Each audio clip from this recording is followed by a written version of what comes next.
Hi everyone, and welcome to the Untold channel. In today's interview, our medium will talk to Carl Jung Spirit using such method as channeling that allows us to talk to his soul. We'll find out things that have been untold during his incarnation here on Earth. In our spiritual session, we will talk about some interesting things like where did he get his knowledge about subconscious, what was his rivalry with Freud all about, why did he consider alchemy seriously possible, where do unique features of a person come from, does collective consciousness exist, who was guiding him all his life, why did he reject things about meditation and Eastern philosophy.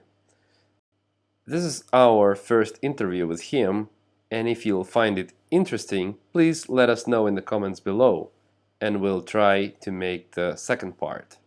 And if you're new to our YouTube community and never heard of channeling and wonder how do we talk to the spirits, please see our explanation video on the link below. If you'd like to receive more, please subscribe and do not forget to push the bell button to receive our videos first.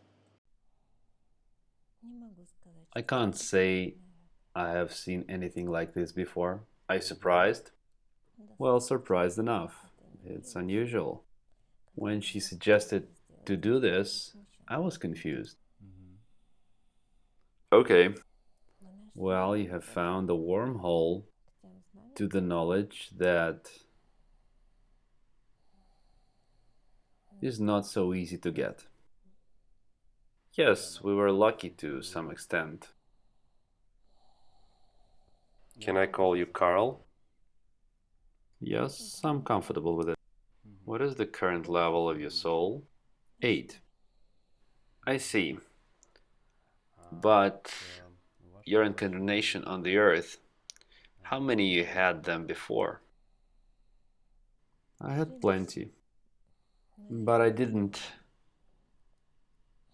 reach such states. It was probably one of my peaks. But I was on for it. It was like a preparatory work. Can you tell a little bit more about this? That is, this path was associated with the passage of some lessons in order to be able to be embodied in this. Absolutely. It wouldn't be possible to immediately load the knowledge into an untrained mind. Yeah, I know what you mean. It happens when a high conscious comes And simply incarnates from a high soul into another high soul. Relatively speaking, there are the same personalities, just bright enough in particular era. It happens, but not so often. But tell me about the soul that comes to the earth for the first time. I mean, when you first came to the earth, or before this first incarnation, did you already see what task awaits you in the future, for what you need to prepare or not? Well, not really. I just always had educational work. I have always been educated. I have always shared my knowledge in one area or another. I worked with the stars at a certain time, but in different eras. You know what I mean? Yeah. I just always had a pen in my hand, so to speak, or with a pen. I was very educated in various incarnations. But such great fundamental knowledge I carried for the first time. Before that, my incarnations were not so large scale. Yeah, I see. But they say that from a young age you didn't plan to study psychiatry because it wasn't fashionable or prestigious enough at the time. But at some point there was an excitement after reading the textbook. Was it the call of the program, or did you already understand what task would be before the incarnation?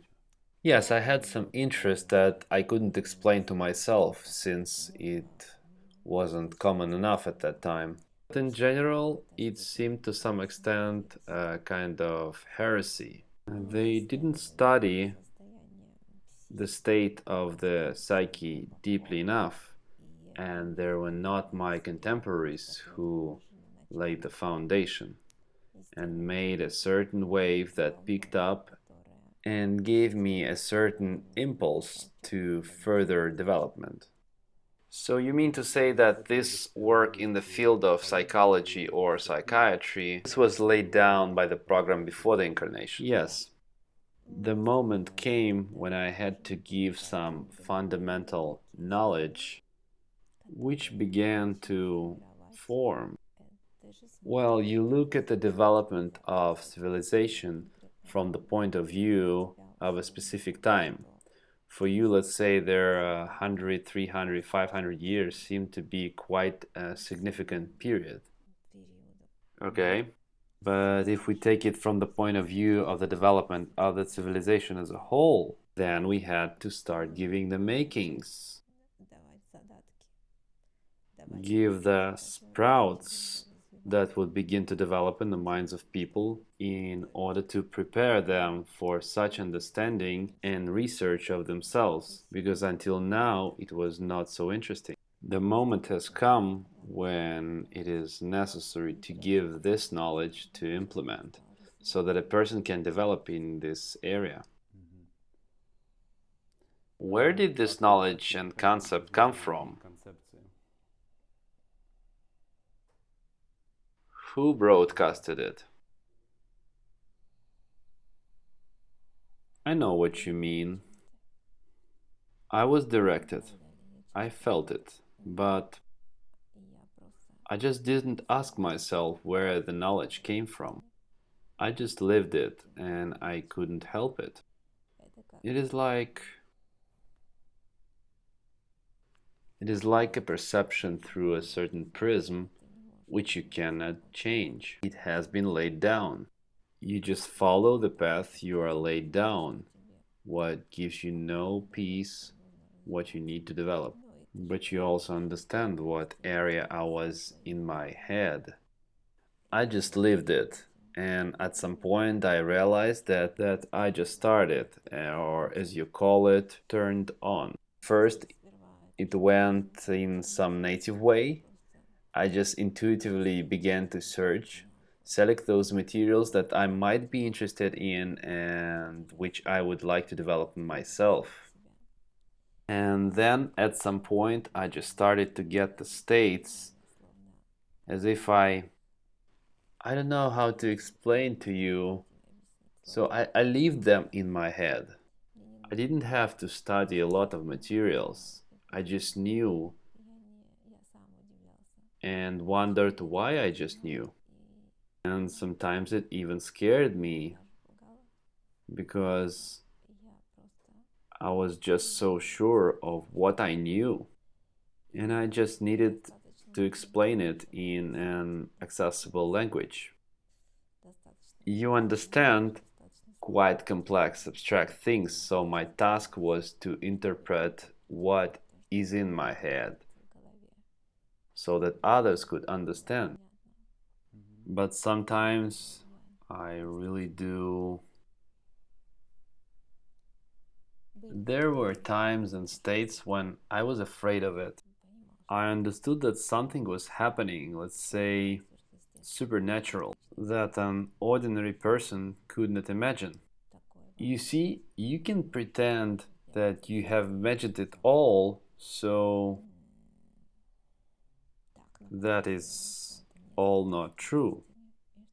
That you're just talking some nonsense that gets people's heads mixed up.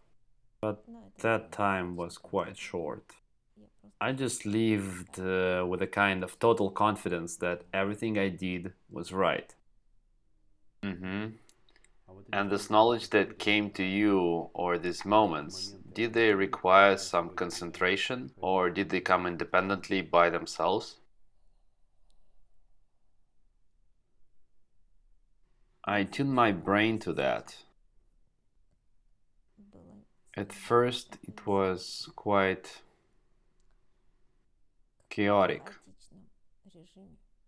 Then I began to grow in this area. to absorb a large amount of the literature, to communicate in these circles, to do research on this topic.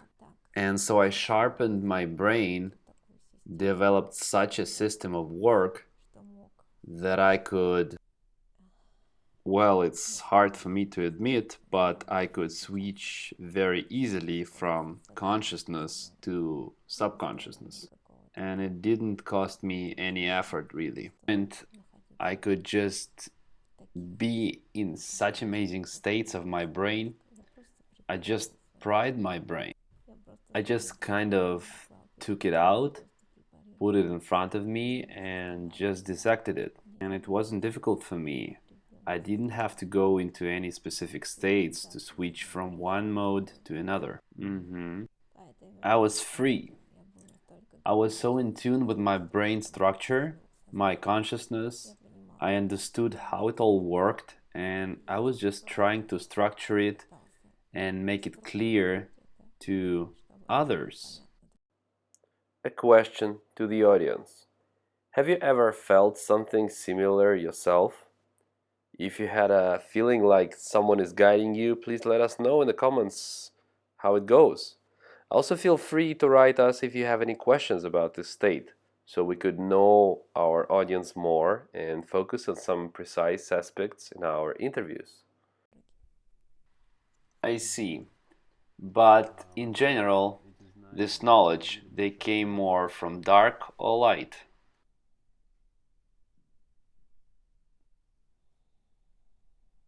Now looking from the perspective of the world of souls, well, now we understand that it was not quite clear at the moment. Yeah, it wasn't very clear at the time. Even now it's hard for me to define, because I felt a certain duality in it. Why duality? Because I didn't understand what I was saying and didn't understand the consequences. You know, when you are so strongly involved or turned on that you just start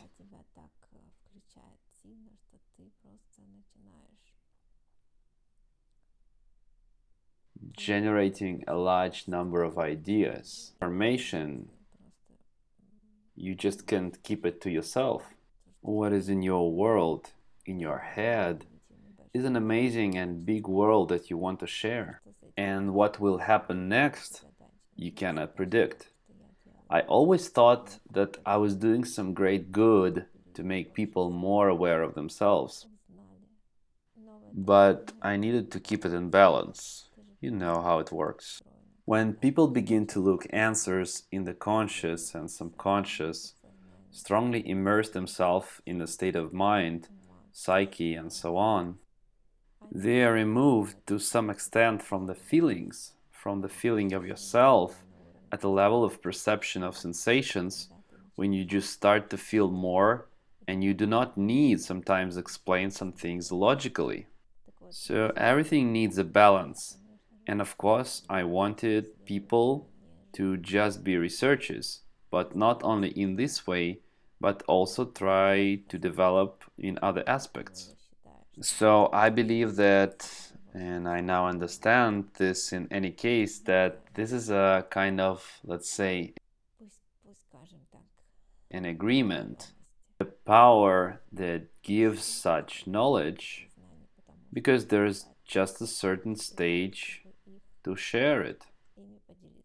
And how it will be applied, in what structure it will all result, it is still a choice. You can only live in the paradigm and live through it. But if you don't feel yourself, don't feel connected to the soul and so on, you will just leave everything in your head. That is from the mind.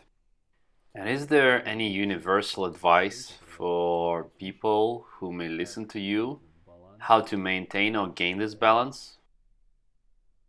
The knowledge that I gave is always the study of myself. That's why it's necessary not to adhere to only one paradigm of self-study. This is one of the postulates that will only help in its development. You always need to learn from these different aspects. You always need to put yourself You know how there's a question, a situation, when you look from a different angle, you open up new facets of the situation, right? When you change your point of view, you change the angle from which you look at the situation. So put yourself in this position. I was just making a tool that was powerful enough, deep enough, that could explain the structure of a person. But this doesn't mean that this person should be perceived only from this angle. You should always look at it from different aspects and explore yourself. You never know which one will suit you best. Mm-hmm. Understood. And I have another question. And did you recognize whose images and thoughts came to you in the form of phalluses in the temple of the destruction of the church? I didn't quite get the question.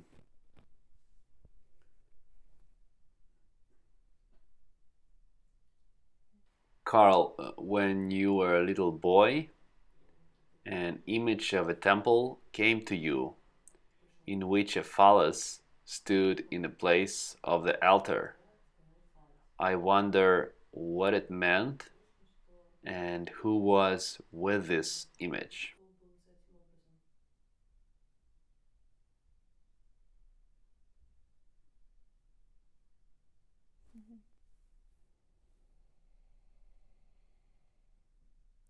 This was an era.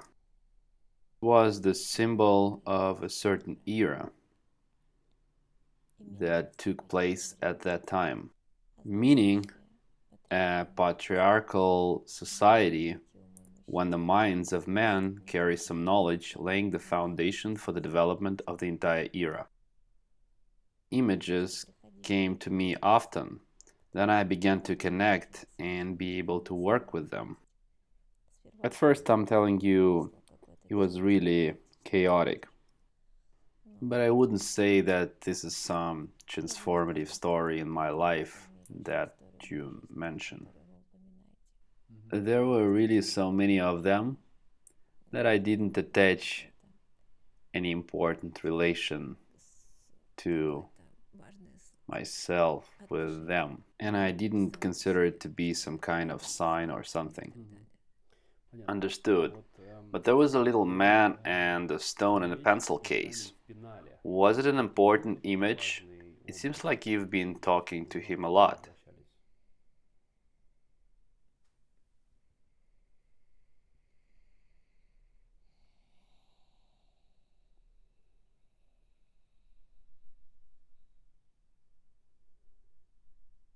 Taking into consideration that I lived,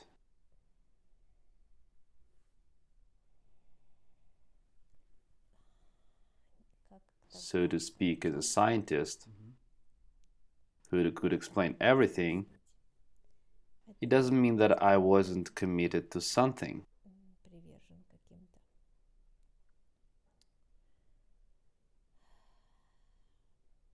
It is really hard for me to talk about it. I see. They had a certain sacred character for me. They were given to me as a kind of tool in a bundle. Was laid down. If I lacked a certain state of mind, then, as you say, and I needed to, I could use some,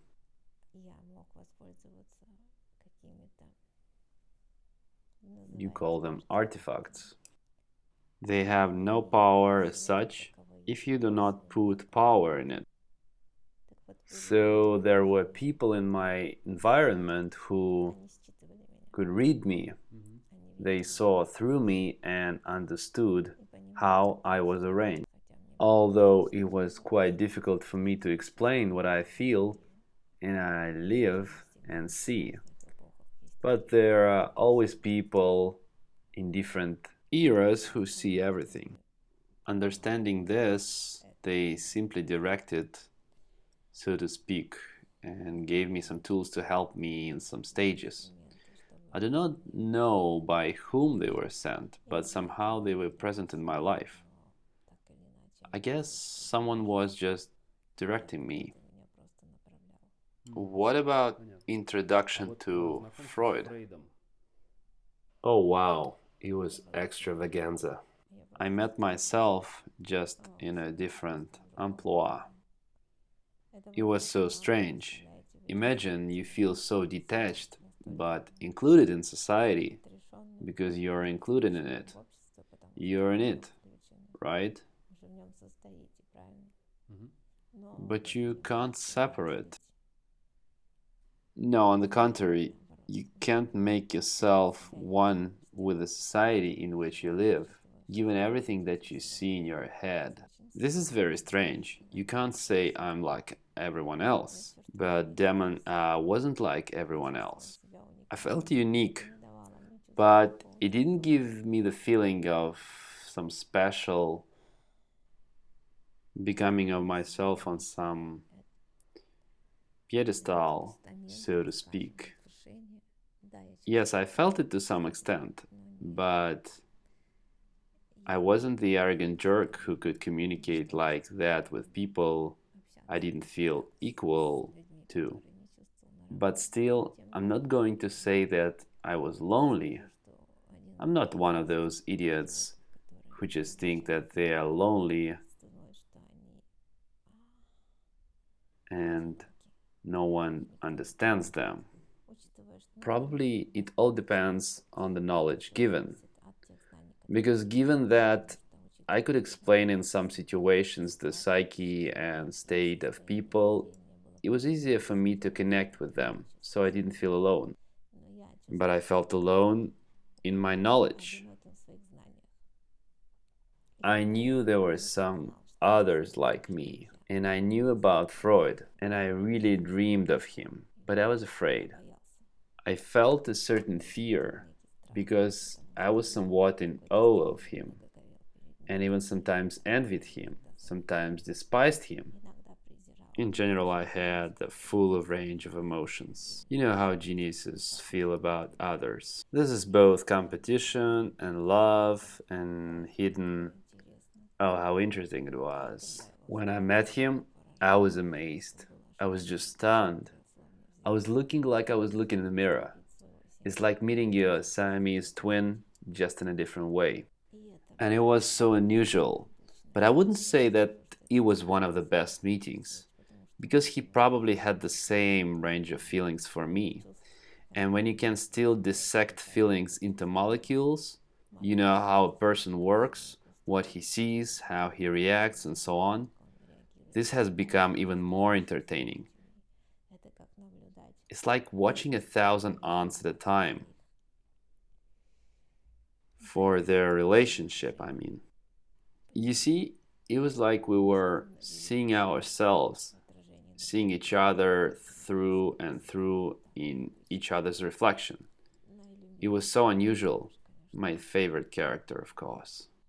But the union with him didn't last long enough. Well, I just described it to you. Was this because of this reason? But why did not he recognize some of your discoveries? What was the reason for it? Well, that's a part of it. It's when it's a mixture of love and hate. It goes so hand in hand when you meet the same talent who sees the world in the same way, but just has a different prism. He just explored exactly the same way, just from a different angle. I told you about the angle of perception, remember? Yeah. So he saw the same, just saw from a slightly different angle and interpreted the same properties just under a different source. And this doesn't mean that this or that paradigm is right or wrong. Just for the different aspects, you can find something special in each of them based on a particular paradigm. Do you understand? This is all so interesting, intricate, and can be developed from different sides, that it can find several more different aspects under which filter to consider a person as an individual. It's just that no one is doing it as focused as it was in our time. They try to be based on those postulates that have been already created, and a person is such an unusual creature that you can continue to dissect and examine it under an incredible microscope and give it different assessments. So the situation with Freud, of course, two geniuses can live together and get along. I don't mean live together, I mean to develop ideas together and help each other to develop. No, it's even interesting. It was such a psychological war, and it was so exciting. God, this is one of my favorite opponents. It's like you're playing a game and you're just competing, and that competition has given you even more growth. It was very stimulating. Always needed. I'll tell you a secret. So that you develop in some business, you definitely need a rival. If there is not there, create it. Create it and compete with yourself. You always need to compete. This gives an amazing incentive to develop. This is not associated with envy. It's just a state of a certain game. Who will come up with what? Who will create what? And when you find out that someone has identified some new structure, identified a new psychotype, or found out some interesting feature of human behavior, you think, I haven't explored such a thing. And why? And it is always stimulating. It always leads you to growth and entertaining process. Think about it. Yes, this is a really interesting advice. I have a question about alchemy. At some point, you were interested in studying some works around it. How did you even get to the idea to study it?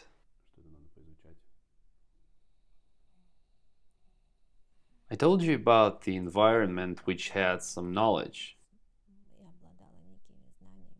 and it also gave me power in the form of certain artifacts and so on. But you asked about the things that I have. This is how they helped me to be in a certain state. Some painters and artists, people of a creative nature, used opium or some other psychedelic substances to tune into that state. They called it a funny word, of course. They called it the muse that never comes. They were chasing the state of flow when you just load it with so much information, ideas or inspiration. When you don't sleep or eat, you don't see anything. You're just in this parallel world where everything freezes. There is no time in this world. It just doesn't exist. You and only you and your ideas exist. They capture you so much, they just become so bright and so strong that you can't even rest until you pour them out. Pour them into a work, or pour them into a canvas, or in some postulates that, let's say, came to me. But it happens that you cannot call these states at a certain time. So a lot of people used different sources, I tried not to manipulate my state through different substances, although I explored them too. But I realized that for me personally, it doesn't work. My brain is foggy from this, no clarity, and I prefer to look for other ways. And these ways were given to me through these people who have surrounded me to some extent. I told you about them, that they were leading me. So from them, I have always received sacred knowledge. At one point, this was dropped out during a conversation when we were discussing my new idea. Well, it's not really important now. The important thing is that they always gave me some interesting aspect. You understand that I'm an open-minded person. Even if I lived in one prism, I always looked at the others. And so I like to communicate to some extent with Freud. And then they gave me a new world, and I decided just to see how it works. If I can get information from one area to some extent, why can't I get information in another area? That's how I reasoned. Mm-hmm. And these people you were talking about, were they real people from your environment, or you mean something else? Yes, they were real people from my environment. Such people always surround us. Hmm. You can just walk past them and say that you carry the absolute, well, especially people of the mind who are of my structure, obviously do not communicate with such people. They are clearly not paying attention to them and they're being treated with contempt. But I was quite open. I admitted that something might not be arranged in the way it's broadcasted to us or as it is laid down to us. It was only because I understood that I was unique in my knowledge and that no one, practically no one, lived in their head like this. You don't have to be a fool to know that something is wrong. And about the alchemy, does this mean that consciousness and the change of matter are somehow connected? I was curious about how consciousness works and how material things can be transformed through it, I was curious about how consciousness works. and how material things can be transformed through it. I just couldn't explain it, and I tried to understand it all. I learned about different aspects of the influence of consciousness on the human body, the influence of consciousness on the manifestation of material things. When people could transform something with their consciousness, break or damage its structure, or move objects. I also studied this because I was interested, because this is the consciousness to which I was connected. I couldn't explain how it worked, and I was trying to find this formula that would allow me to do the same. At least understand how it works. So for me, it was like my personal hobby. When I tried, I took some paranormal things as they call it now, but at our time it was called devilry. But I understand that there's a different reason for that. Everything can be explained. I understood that all of them put some, so to speak, intention in their consciousness, that they can transform this intention into matter.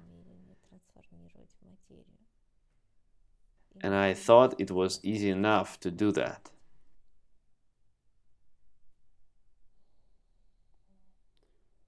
But how did alchemy help to make discovery in the field of the psyche?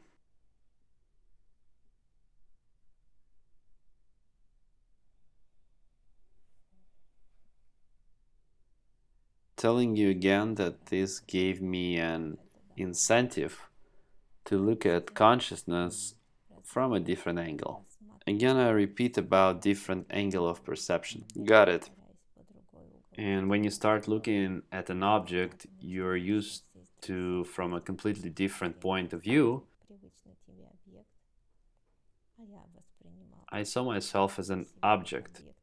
I kept experimenting on myself as I could switch from the conscious to the subconscious. So at some moments I reached such states of mind, such states of psychic connection with myself, that I turned into a single point.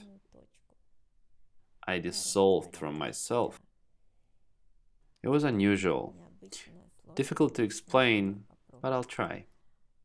It was as if I was dissolving myself and I was removing the structure of my personality, placing it into a single point in the consciousness. It was like accumulating power there. I forgot who I am, where I am, what I am, why I am. Kind of world I was in. I was just all my consciousness in a single point, and connected this point to an object or to a particular substance. I once accidentally colored the water. It turned orange. And then I'm so. You know how hard it is to surprise me when I live with it, right? I understood how it all works. And I just happened to have diametrically opposite state. I then rode for 2 weeks without leaving the house. So everything became clear to me, and structurally in my system, of the structure of the psyche and the development of the brain. So I understood so much that this is just some unknown organ that can turn such things around. I even met people who do it openly. I saw them. Usually, I saw people who do it by accident. They were gifted. I understood how they did it. I watched them. In general, for me, at some point, it was big field for research. I even met with Hindus people. I talked to them. I asked them about the state they're experiencing and how they're immersed in it, how they can achieve it. Now you call these states meditative. Practically, you do the same thing when you go into meditation. You simply dissolve and become a dot. This dot gathers all the energy around it. The whole space narrows down to a single dot. From this dot, you can do anything with objects around, because they become the same points for us. It's easier to interact with them when you narrow down. It's not as easy as it sounds. I can imagine that because I've been trying to achieve this myself for a long time. But you have criticized the European fascination with meditation, calling it an Eastern way of suppressing the unconscious, which is alien to the Western spirit. Why did you do it then? I wanted to be the first to do this. I didn't give it specifically in my works in detail. I just didn't want people who have studied this moment to be able to explain these states in scientific, specific language, because they're quite abstract. I won't say I was jealous. I just don't know what state you're talking about. It's just that I had a moment when I hadn't yet grasped all these discoveries, so to speak. Yeah, indeed, I didn't take it seriously. I tried to explain everything in scientific language. Then I reached some states myself, but then I already realized that I can take back my words. This is for the first place. Secondly, I didn't need it. Let everyone think so. And what do you think? How many people on the planet now who possess similar alchemy abilities?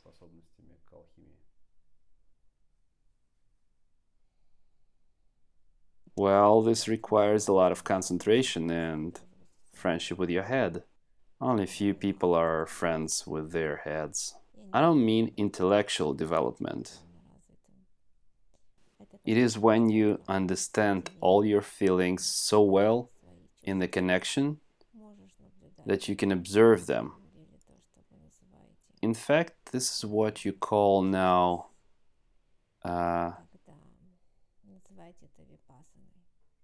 you're so much observing your mental state when you're immersed in both states.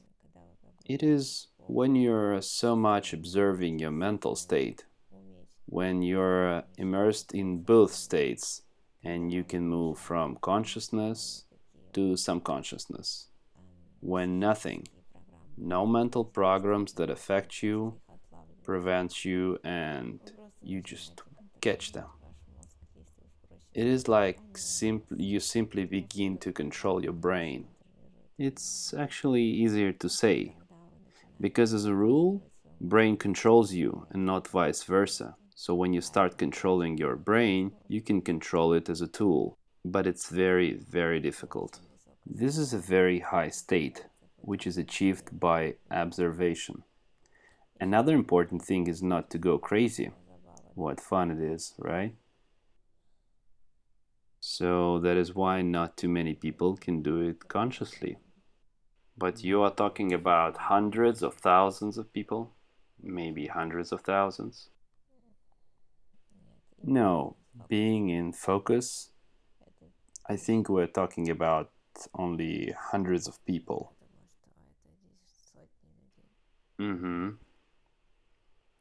Yeah, I got it. And it's not even in the aspect which you are imagining. Changing the matter from one to another, only a few can do. I mean, turn these materials into other materials. It is almost impossible with the conscious level that exists now. But who can do that? They actually do not need it, because this is material which carries a certain value for you, but not for them. This is just a training session for them. But if we talk about the people you met who had similar inclinations and such an opportunity to concentrate and achieve a level of consciousness we're talking about, are these any achievements from the past lives? Is this a sign of a high soul, or is just people who know how to concentrate well? Firstly, this is from a past life, when the person had the awareness level so high that it could control. But I'm talking about the higher things. It is as if the consciousness becomes higher than the personality, and it simply observes what psychological aspects, states, levels of relationships it teaches, and is simply in a state. That doesn't mean that he's an insensitive fool. It means that he's just so deeply in control of everything that happens that he's getting really higher. You call this state to observe the observer. Again, it's easier to say, but try to live it yourself. This is the first thing. Secondly, this is achieved by, again, experimenting with yourself and on your consciousness. And you certainly need to do it progressively. Doing this abruptly, again, you can lose your mind. So generally speaking, all experiments on the mind have an aspect in the form of losing a mind and having near-like states. But when the near-like states begin, rejection starts, because the mind is afraid. Okay, understood. Let's talk about individuation. You talked about individual inclinations and unique features of a person. Here is a continuation of the same topic. So where do these individual inclinations and unique features of a person come from? Right now you're coming from the world of souls, and how can you explain it from there? They are embedded like some kind of programs. First, it is like connecting a puzzle from life to life. A certain structure of the soul is built. It has a certain structure. There is a certain imprint on it that it carries. One way or another, from life to life, it will carry this imprint, simply being conditioned by different programs that need to be cleaned out.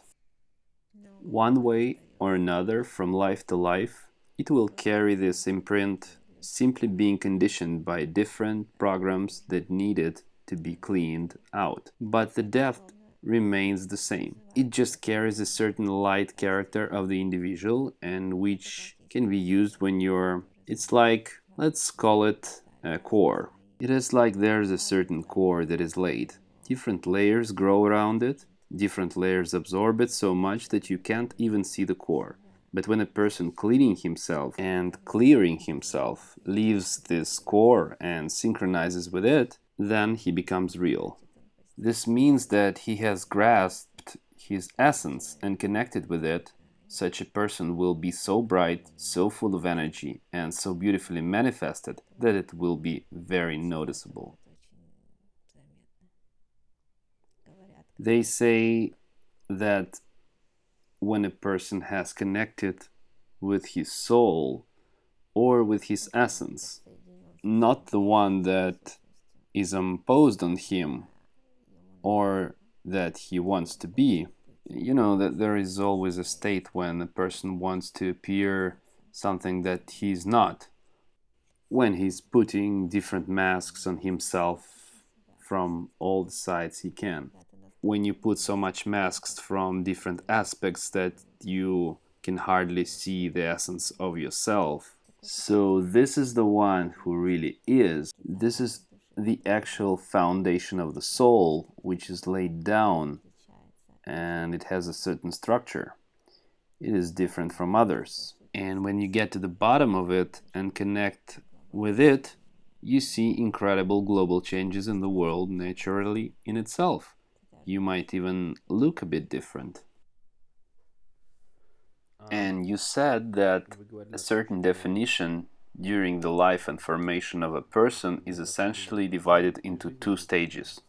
The first one is initiation, and the second one is in-depth self-knowledge, thanks to which the inner and outer part is established with the world and the cosmic order. So why did you divide it into two stages? Because this is the usual case with all people.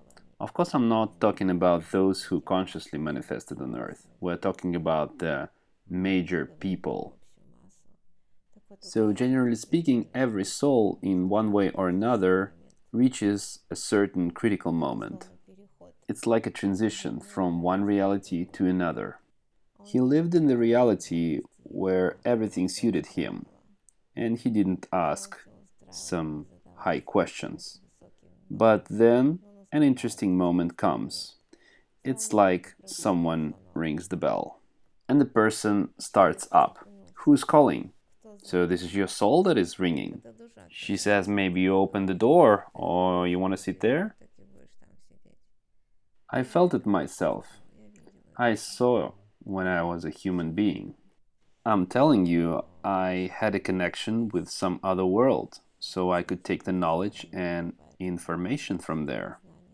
I think these people around me were given for some certain reason. They also gave me feedback when I just experienced some states. I needed to check whether it was true or not. So I have divided. There's a certain stage when you are still in some kind of development, when you build your personality, build social ties, yourself. You grow and learn, but at some point you realize that this is not enough. And then you realize that everything you did turned out to be, I wouldn't say a waste of time, not really, but it just turns out that the movement was not quite there. And this is normal, because for someone, transition state is coming just at the end of life, when they realize that their life have passed in one way or another. Usually such people in old age begin to go to the temples, trying to find answers there, when the answers should be found inside themselves. Just you have to be able to see yourself from different angles. And to be able to see yourself from different angles, you can use different tools. And you're given now so many tools that you can explore yourself inside out. And how many people here today on Earth truly pass this kind of way you described? It is not today yet. Today is quite a broad smear in your world. But it used to be harder, it used to be longer.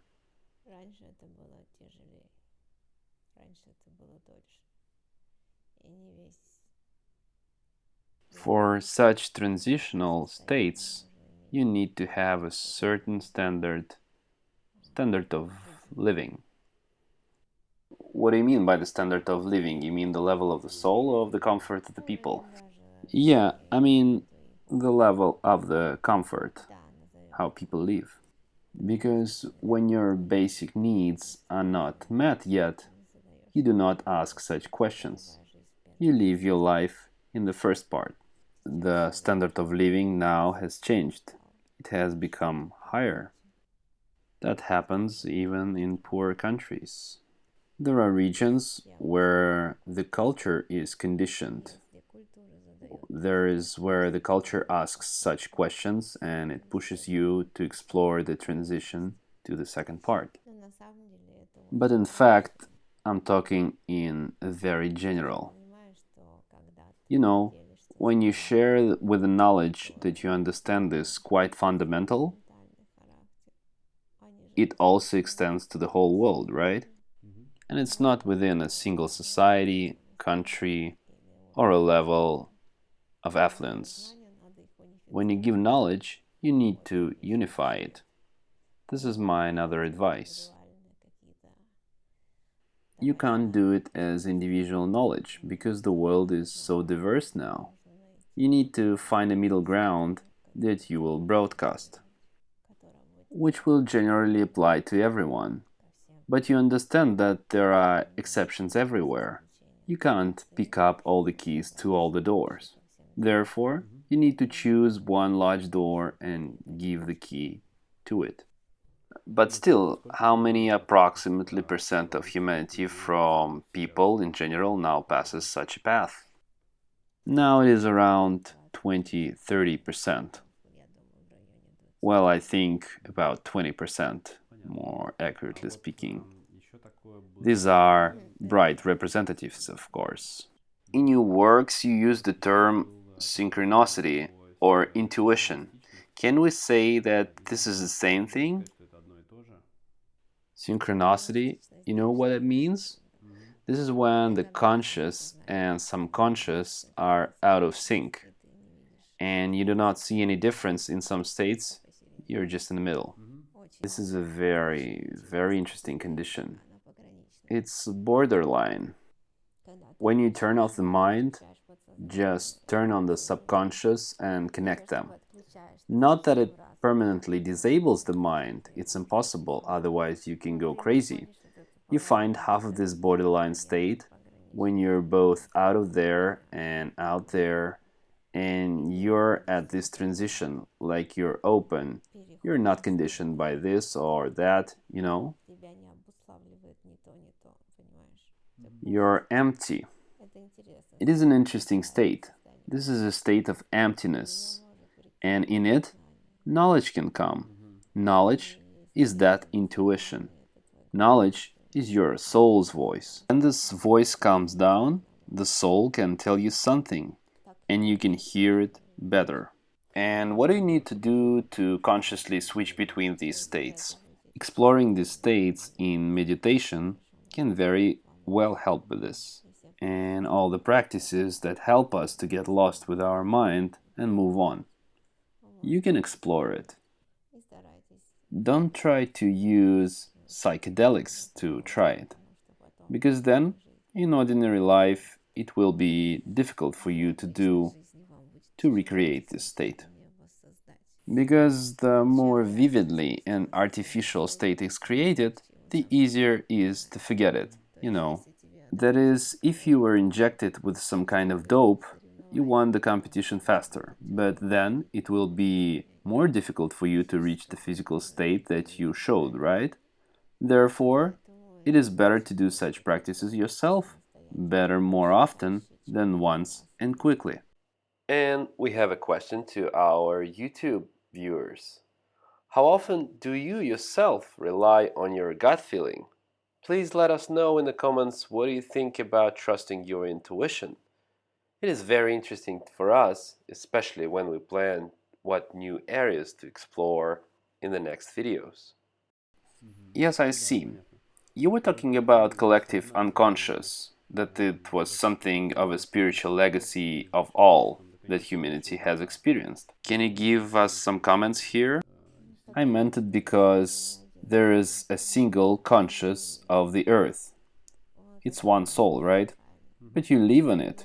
You're a manifestation of it, and so you connect to it. It is like one of your main queens in an anthill.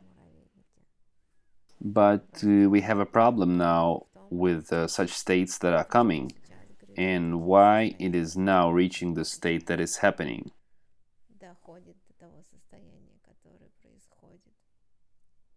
And why it is important to unite people. Have you thought about this? To raise this collective mass to a new level? Because people have lost the state of synchronicity with the general collective consciousness. Everyone lives in their own way now. Everyone believes that he is an individual and he's separated from it. You know, they all consciously disconnected from it. There was a period when everyone wanted to show their ego and disconnect from it. Of course, it was not the case that the person came up and disconnected from the outlet and went and say, okay, I'm on my own. Of course not. This is the general intent when, yes, the state of separation that people want to manifest themselves. It doesn't mean that it's bad, but it means the detachment of the other from oneself. And there's no community, and therefore many people are turned off this source. So the earth cannot fulfill as it meant to be. And now there is a structure when you need to connect more people again to this single consciousness, so it will fulfill the earth and the earth will fulfill them. Do you understand? And the mind that connects and will be in sync with her in harmony and understand what is happening to her and feel her, and she will feel them and will fulfill them more. So they will go into that new state where they're in sync with her, you know? And does this mean that these 20% of people on Earth who are going to be more aware by connecting to the common field will essentially slow down? Because the general field is, as it were, below their individual level. I mean, these particular advanced people.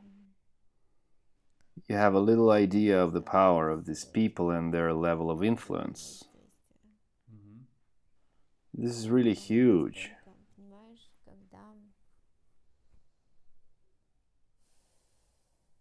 It is like, well, you know, it's hard to say a good metaphor for this. The influence of these people is so big, let's call it the coverage of their network, that it can affect the entire, let's call it an anthill. So much that then these, as you think, a small percentage will be enough to absorb the most of it. This is a great power. This is really a great power. I have the question about the Red Book. So the Red Book is a record of communication with your soul. You didn't publish it during your lifetime, but it was published literally 12 years ago. Can you tell me why you didn't publish them at that time when you were alive?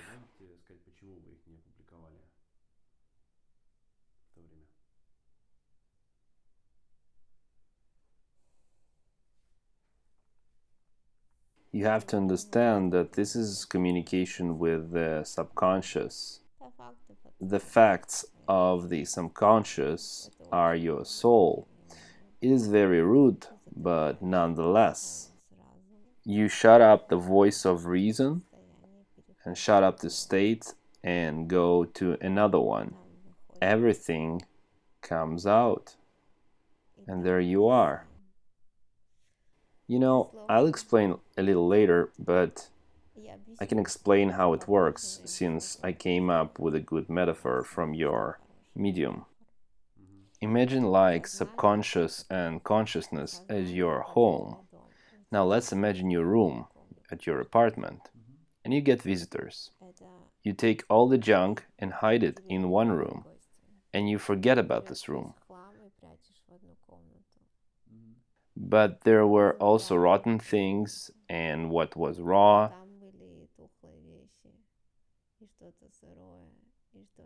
And that it could be leftover food.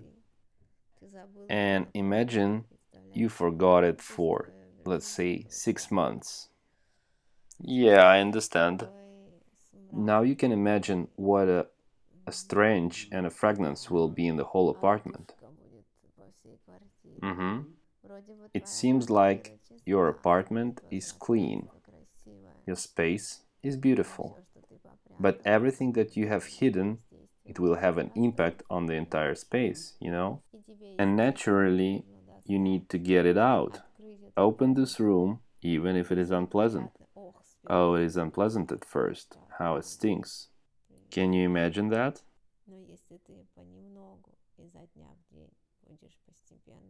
But if you gradually clean this room from day to day and open this door, nothing will interfere with it. It will be a single space together with this apartment. Do you understand? And it will make more space.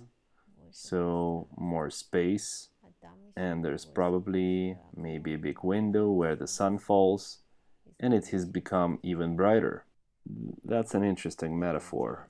I came up with it myself. Okay. But so why didn't you publish this book? Because I didn't want to take out all this strange and show it to everyone. Okay. I understand, but here in these memoirs, which have recently become completely available to mankind... Ah, that's what you're talking about. So what do they write? It said that in a dream, a certain winged man came, a certain magician who carried the 4 keys, whose name was Philemon. So who was it? I was very calm about my dreams, and I knew what was going on there. Actually, I was not very surprised. I explained to you that I was sufficiently immersed in other world, and I knew everything about the whole, of course, how everything works. And when I had dreams with different signs, I was not surprised by them either, but simply knew how to interpret them correctly. I knew that this was just my open state, that I was going into a subconscious state that gave me various clues. But it was a dark force or a past reincarnation? Or what was it?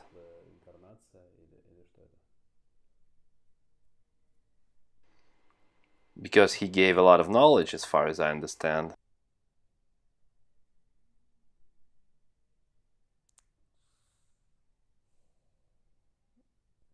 You call it like a mentor, just a power that guides and structures you. Probably you understand that you need to have a high level of development of your mind and consciousness. First of all, to perceive the information that came to me. Well, it's not easy just to watch your mind and not to get mad. And even I had times when it wasn't easy for me to cope with this. Of course, I was led. I just didn't pay much attention to it. I just generally understood how everything works. I'm telling you, I had my mind ready. Otherwise, I wouldn't have been uploaded for this.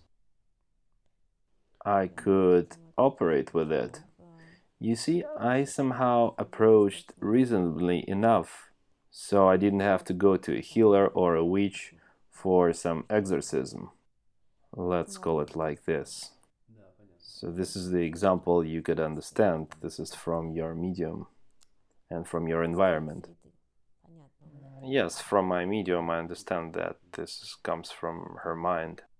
I clearly understood just when I needed a vector or some kind of help. I didn't perceive it as something strange. Well, not an angel came to me, but I just knew that my subconscious is open and I received what it gave to me. In these records, there is some description of the final battle with the soul, where you refused to unconditionally obey the gods and insisted that a man is no longer a slave. And although they can provide assistance, and after a little indignation, the gods agree, and the soul tells you that you have broken the law of compulsion. What was it? Was this the battle with the dark and light, where the soul claims its right to have a free will? It wasn't that I could distinguish so much between dark and light. I just knew that there were some higher than me, let's say, energies. And given the state that I was able to control myself and was able to understand how I was built, understand what kind of soul I am and what kind of energy is sufficiently embedded in me. So when you start controlling your mind, and it's hard for you to point something out from above, you know? But it was as if I was living a life of a meaningless, as everyone likes to live. When you realize that you seem to give knowledge, and in a moment nothing changes. People are still like sheep in general. And I was very depressed at some moments. I didn't see a big impact enough, and I had like a kind of resistance. All great people experience something like this, believe me. How is it that I'm given such great knowledge, but I cannot at the moment influence humanity strongly, so it could change and move to a new level? Do you understand? After all, such things need to be considered in a large format, because the consciousness in the moment of people is usually not ready at all. Everything you say will only, so to speak, have an impact in 50 years at the best. But you're lucky now, I mean, now you're lucky because your knowledge, given that your time has sharpened and your communication has become faster, and speed in general. Life used to be much more slow. Even the birds sang more slowly. And given that your consciousness has accelerated, then the impact is faster. That is, in general, if we're talking about people who are consciousness ready and can quickly perceive radically new information and quickly get used to it, then it's not just like a cart without wheels that is running. Oh my god, there was... Sometimes I really felt that I was just in the wrong place. But there was nothing I could do. I knew my task and I knew what I needed to do. I couldn't resist doing it. But when you see small results of the impact on the improvement of people's condition in life and so on, well, this is of course an internally depressing side. I mean, I wanted the impact on people to stop, the numbness to stop. I saw them in a daze, and I wanted to remove this veil and give the opportunity to clarify for myself the very high things that I gave to people.